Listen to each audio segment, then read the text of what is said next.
Welcome back, Shalloners. Well, you guys voted on this topic, so here we are. In honor of Post Malone's new album, Hollywood's Bleeding, dropping today, I was like, what can we talk about with Post? And one of y'all came up with the winning answer. What to do when you get played by the ugly guy. We've been there, right? I'm going to break it all down and tell you how sometimes you have actually wandered into the clutches of a predator, and sometimes, girl, you got a big old dose of karma. I'll break it down. But first, just want to remind you guys that if you have a love question of your own, want to talk to me privately about anything, find me on the Instant Go app. My username is ShallonXO and click chat to get connected. But don't worry, my website's coming soon. Give me a week and we'll be able to connect there. All things Shallon will be housed there. Actually, I want to know your guys' thoughts. What kind of stuff do you want to see on a Shallon website? You're going to get to connect with me there. I'm going to link to all of my places. You're going to get to shop my new merch line and my denim line. So it's going to be great. But is there anything else you want in the Shallon hub, the hub of the Shallon Trust? Tell me. I'm all ears. Also, like I said, follow me on Instagram at ShallonXO, where I let you guys vote on the next video topic and connect with me that way. So Posty. So his new album came out, and I love Post Malone. Like, I love him. And like, I do what my friend calls therapy dancing. Like, like I'm shaking my arms, just sort of like thrashing around. Like when I see him, like better now, 20 candles, blow them out and open your eyes. You know, it gets me. It gets me from a relationship that I am finally letting go of, but it took a really long time. By the way, speaking of ugly guys, I tried a new like hair wand, like the cone type one, and literally my hair, I can't decide if it looks like Top Ramen or Weird Al. What a fun hybrid. I just feel so beautiful. But I guess it ties into what we're talking about. But first, let's break down Posty. So Post is probably not an organically ugly dude, but he makes himself ugly with his weird aesthetic. My friend calls it Hasidic Jew who joined a prison gang. And I was like, that's not wrong. You're not wrong about that.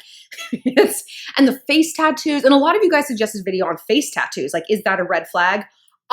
Yes, it is. It's a huge fucking red flag. Are you kidding me? Do you know why? Not like, oh, he'll never get a corporate job. It's that he doesn't care. And that he clearly has no concept of like how time works and that life is long. He can't forecast what his life might be like in 10, 15, 20 years, maybe what he'll want out of his life then, what he'll want in terms of a reaction from the world. It just speaks to a lot of immaturity. You're making permanent decisions with like a very immature thought process. So do you think that is going to translate well to a relationship? Probably not. A guy who can't like think about the future in terms of his own face and tattoos probably isn't going to be thinking a lot about consequence in terms of, I don't know, cheating on you, doing a lot of fucking drugs, drunk driving, dropping out of school. It's part of a larger pathology, right? And I'm saying this from a place of love. I come at you with love, Post Malone.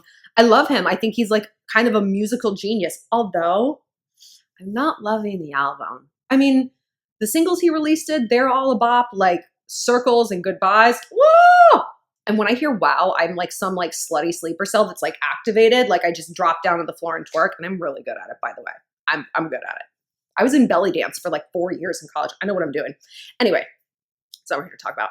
So the dirt I've heard on Post, like he used to date this girl, Ashlyn Diaz, which such a pretty name, Ashlyn, it's pretty.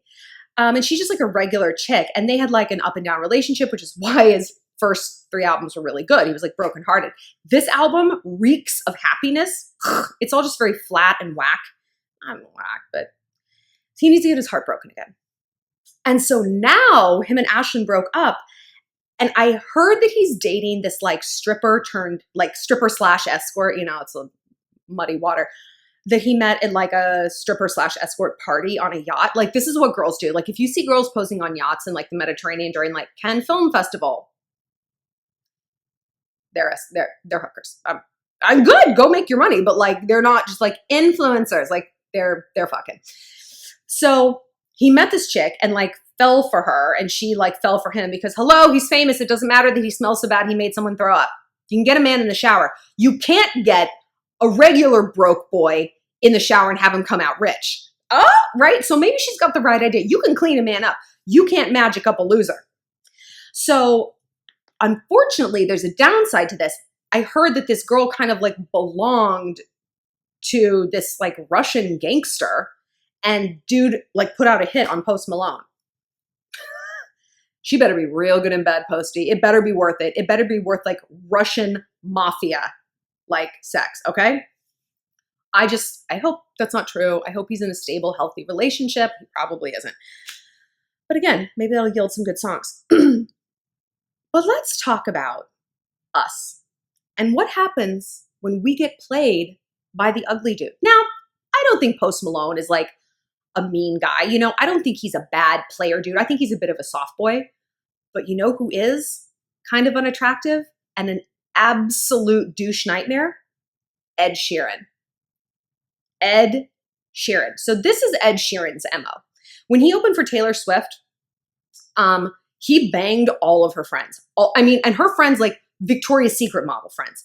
And then you know what he did after he banged them? He ghosted them. I want you to picture being like a Victoria's Secret model and getting ghosted by Ed Sheeran. Old Google Eye McGinger. And they became like obsessed with him, you know, like, because this is what happens. This is what happens when we let our ego take over and we're desperate and we're sad and we're at a low. You know what we are? We're easy prey. If we think about a herd of like animals in Africa, who is the lion going to pick off? Not the biggest, strongest deer loping across the plain, not that antelope, the weak ones, the stragglers. Emotionally in life, that's what we become. And so we run headlong towards the predator because we can't see them for what they are. We see shelter in a storm. We see the ego needs and the attention that we desperately want. So when I said at the beginning of this video, like sometimes when we get played by an ugly guy, like we kind of had it coming because I've been down this road, right? And I know you guys have too. Here's how the trajectory looks. It looks the same for me as it does for you, as it does for a Victoria's Secret model. You get dumped, you're sad about something, life isn't going the way you want to, and you're like, oh, you're an easy target. You know, you're feeling low. And you want just a boost. You want to feel adored. You want to feel loved. You want to feel loved back to life, right? You want to like get your mojo back. So you go for the guy, you dial down either your standards, you know, and I know, I feel like you guys can get in the comments like, you're being so judgy. No shit, I'm a judgmental person. Hello, that's welcome. But like empirically, there are some people who are more attractive than other people. I don't know, beauty's in the eye of the whole, whatever. If we're here to like debate the merits of saying that everyone is beautiful, you're on the wrong channel. Only all girls are beautiful. All girls are beautiful. Like, obviously. All guys, no, they're not. No, they get to run the world. They don't get to be beautiful. Sorry. So you're feeling low, and in comes the Ed Sheeran. And he said, baby, I can treat you better. Why don't you come home with me? And you look at him and you go through these micro calculations in your mind, right? Humans are computers. And we look and we're constantly assessing risk, right? Can I make it across the street before the light changes? Can I eat this food? Has it expired? Can I date this person? Can I go after this person and get the amount of love that I need? Yes, because he's ugly and I'm hot, right? Or he's lower. He's a 7, I'm an 8.5. However it is, your human computer micro calculates that, and you make these in an instant. And you're like, okay, yeah, let's get out of here. And then ghost. And then he negs you. He negs you. And you flip out. The guys have been like the most twisted over, have been situations like this. And finally, one day I woke up. I'm like, it's not my heart that's broken. It's my ego. And girl, an ego takes a lot longer to heal than a heart. Infinitely longer. An ego bruise like goes on forever because you can't, it's like a logic trap. You're like, I can't compute. I'm 7. I'm 8.5. I can't like, and so you just get caught in this loop because it's never going to make sense. Like, what? Why is I just hallucinated. I thought you left me on red. You left me. And so first of all, we end up feeling worse than when we started, right? Like we feel infinitely more worthless and bereft and devoid of the kind of attention we were hoping Kinda because we were barking up the wrong tree, right? Kinda because we were objectifying someone, and kinda because we were being users, right? And the guys who have done this to me, the ugly guys who've done this to me, they were famous. All of them, every single one of them was famous. And would I have talked to them if they weren't? Nope, I wouldn't. Call me shallow. I am. I'm a pretty shallow person. And you guys can like lay off the name pods. Like, oh, your name should be Shallow. Oh, wow, I haven't heard that before. You should go write for Netflix. Get the hell out of here.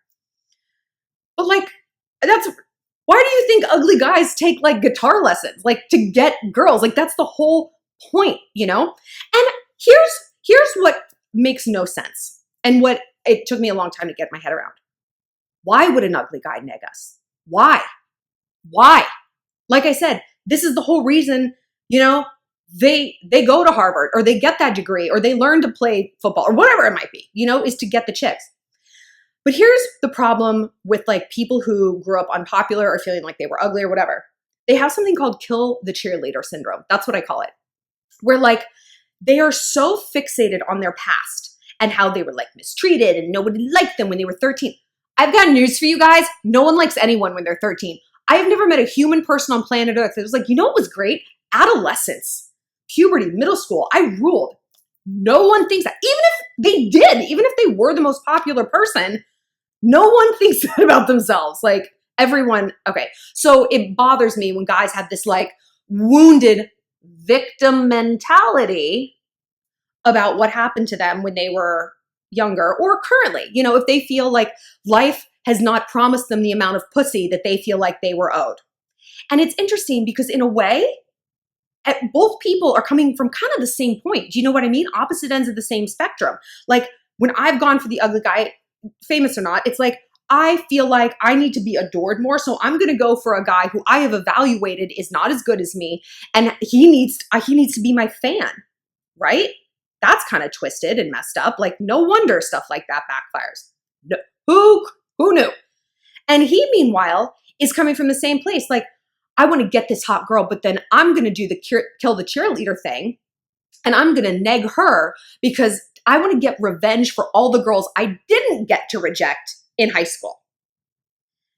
And who ends up losing? Both parties. No one is operating at all under logic or even under like healthy patterns and behaviors, right? So the guy is rejecting hot girls just to feel the power of being able to, you know? And that pathology can take a really bad turn, you know, that, and I'm not saying like Ed Sheeran is like this for crying out loud, or, you know, but like that, if you take that pathology to that like twisted way, you become a campus shooter.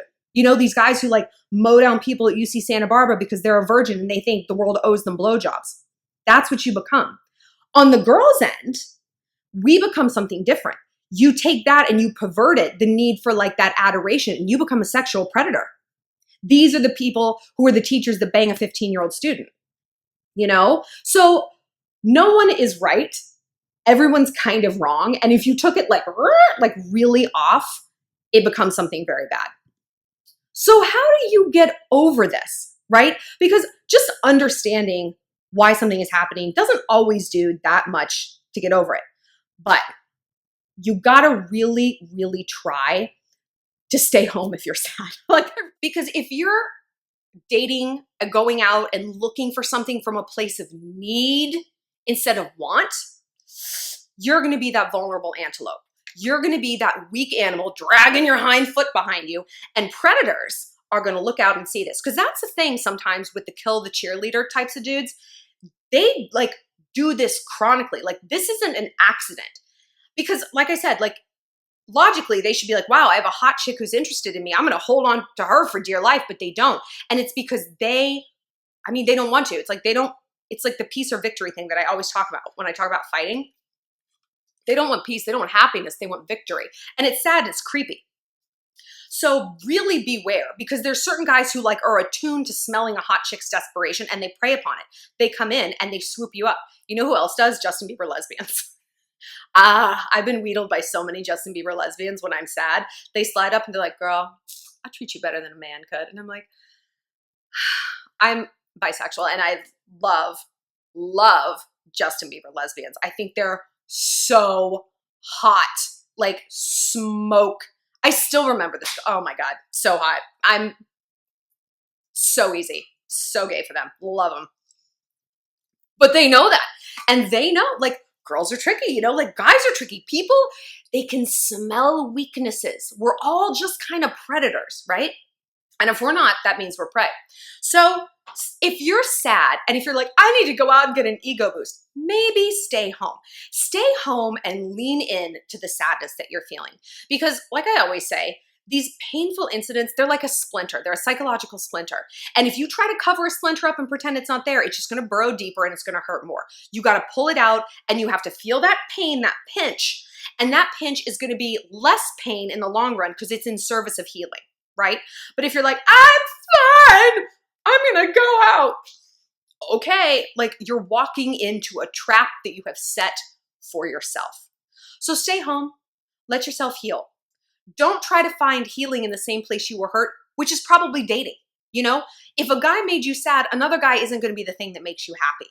That has to come from inside, and that sucks. It sucks. It could also come from inside your fridge. If you need to emotionally eat, I am giving you permission. I would rather see you put something from your fridge in your mouth than it's vulgar. I'm not going to go any further. But you know what I'm saying. Stay home, be sad, work through what you have to work through, and then go forward and date from a place of power. Date from a place of, I'm looking at chemistry. I'm looking at how we align together. And a lot of times, that might be the kind of ugly guy. If you look at my dating history, it's like this incredible diaspora of just totally random people. Like, very unattractive people. Very, very, very attractive people. Stanley Cup winner. A garbage man. And it's like, I'm all over the place because I date based on chemistry. And I really try not to date when I'm like sad or desperate or wounded, you know? And so once I stopped doing that, I stopped being prey for fuckboys and like the kill the cheerleaders. So now I can craft healthy relationships in people of all shapes and sizes because I choose them. I don't need them. And that's the power. For more, click like and subscribe for 4 new videos a week. And be sure to listen to my new podcast, Girl on Top, out every Wednesday, every place podcasts are found. And like I said, follow me on Instagram at ShallonXO, where I let you guys choose the next topic. See you later, posty peeps.